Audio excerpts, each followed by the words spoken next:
इस वीडियो में देखेंगे कि एक क्वेश्चन है given that A and B then prove that A intersection B equal to B intersection A where A set A का element है 1 2 3 4 एंड सेट बी का एलिमेंट है 2 4 6 8। इस प्रकार से दो सेट दिए हैं और उसमें उसका एक का इंटरसेक्शन निकालने के बाद दूसरे बी इंटरसेक्शन ए दोनों को प्रूव करना है। प्रूव करते हैं।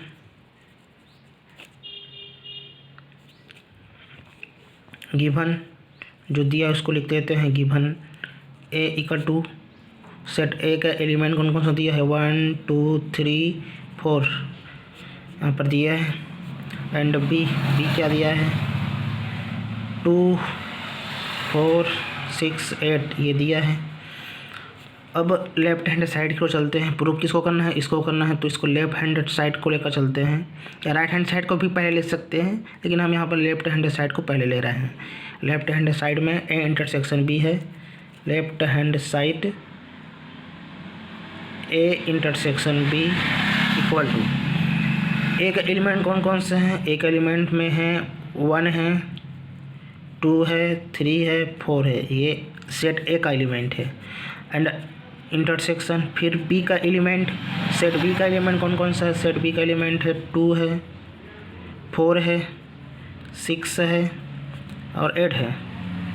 इस प्रकार ये बी का एलिमेंट है।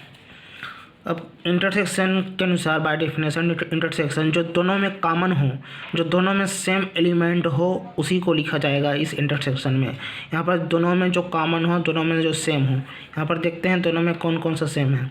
सेट ए में 1 है, सेट बी में 1 नहीं है। सेट ए में 2 है तो सेट बी में भी 2 है, तो 2 को लिखते हैं। सेट ए में 3 है, सेट ए में बी में 3 नहीं है। सेट ए में 4 है, सेट बी में 4 है, तो इस 4 को लिखते हैं। अब 4 है और सेट बी में 6 है, लेकिन सेट ए में 6 नहीं है। सेट बी में 8 है, लेकिन सेट ए में 6 नहीं है, तो इन दोनों को नहीं लिखेंगे। इस प्रकार ये intersection A and intersection B होता है, बनता है इस प्रकार से।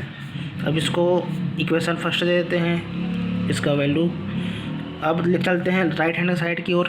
राइट हैंड साइड में क्या दिया है, बी इंटरसेक्शन ए दिया है, तो बी इंटरसेक्शन ए लिखते हैं। राइट हैंड साइड क्या है, राइट हैंड साइड में बी इंटरसेक्शन ए, तो बी का वैल्यू बी सेट बी का एलिमेंट कौन कौन सा है।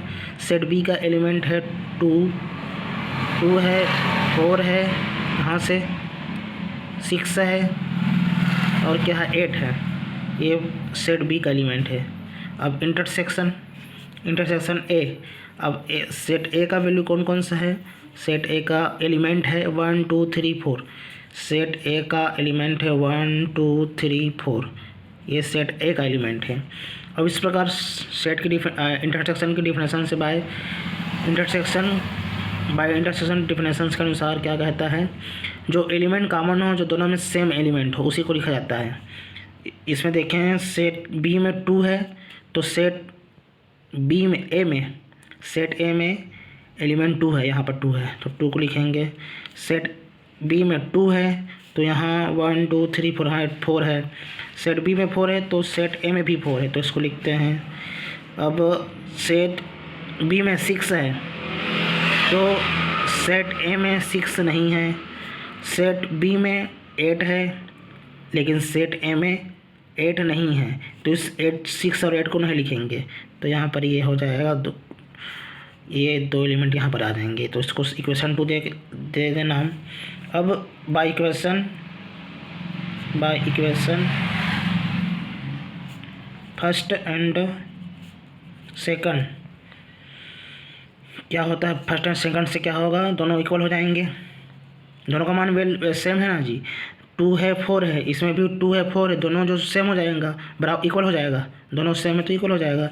ए intersection B equal to B intersection A क्या है 2 4 है, और समीकरण ए के अनुसार 2 4 है, और बी इंटरसेक्शन ए समीकरण 2 के अनुसार इसमें भी 2 and 4 इस प्रकार से इक्वल हो गया। So A intersection B equal to B intersection A prove हो गया। इस प्रकार